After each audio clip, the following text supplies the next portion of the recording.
নমস্কাৰ সকলোকে এটা নতুন ভিডিঅ'লৈ স্বাগতম জনাইছোঁ আৰু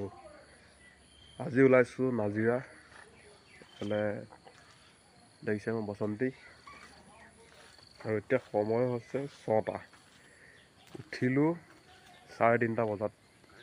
আৰু গাটো ভাল নহয় দেখিছে একদম পুৰা চকু ৰঙা হৈ আছে কিয় কাৰণে গৈ আছোঁ নাজিৰা গৈ পেলাই মই ধুনীয়াকৈ আপোনালোকক দেখুৱাম আৰু কৈ আছোঁ ভিডিঅ'টো চাই থাকক শেষলৈকে আৰু আহিছিলোঁ আমি নাজিৰা প্ৰথমতে গ'লোঁ অগ্নিনাভ তাৰপিছতে এইফালে দেখিছে একদম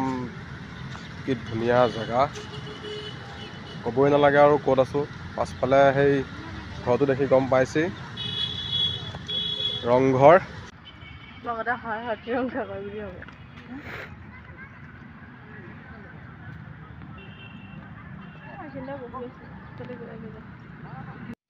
আৰু ইয়াৰ ওপৰলৈ মই উঠি আহিলোঁ উঠি আহিয়ে এটা বস্তু দেখা পালোঁ সেই বস্তুটো আপোনালোককো মই দেখুৱাব বিচাৰিছোঁ আপোনালোকে ভালকৈ চাব যিখিনি ইয়াত দেখিছে এইখিনি কিবা দ্বীপ তেনেকৈ কিবা কিবি ঢেৰ নাম লিখি থোৱা আছে এইখিনিতো পঢ়া শুনা কৰা ল'ৰা ছোৱালীয়ে কয় এই কামবিলাক বাৰু কৰিব লাগে নেকি বাৰু চাওকচোন এই বস্তুটো আমি জীয়াই ৰাখিব লাগে সেই বস্তুটো আমি যদি তেনেকুৱা আগবাগ কৰি দিওঁ বাহিৰৰ যিখিনি মানুহ আহে সেই মানুহখিনিয়ে কি বুলি ভাবিব যে এনেকেই ৰাখে নেকি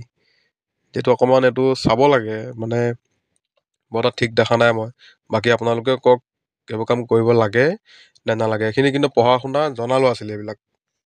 ৰংঘৰৰ ওপৰৰ পৰা দেখিবলৈ কেনেকুৱা চাওক একদম ধুনীয়া লাগিছে একদম কি ধুনীয়া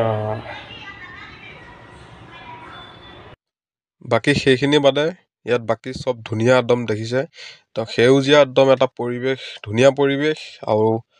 বহুত দূৰৰ মানুহ আহে ভাল লাগে গতিকে আজিৰ ভিডিঅ'টো ইমানেই